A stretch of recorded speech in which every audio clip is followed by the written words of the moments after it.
এই বেরিবাদের সামনে আপনারা এই পাবেন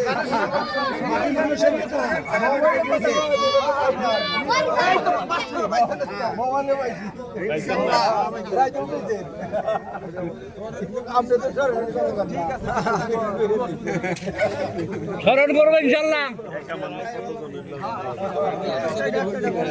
সালাম তো বুঝছেন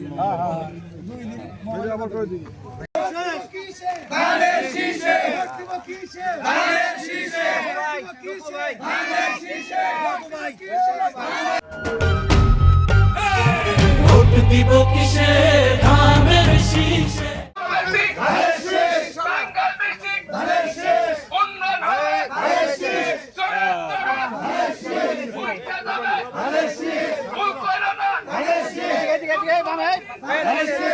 সমত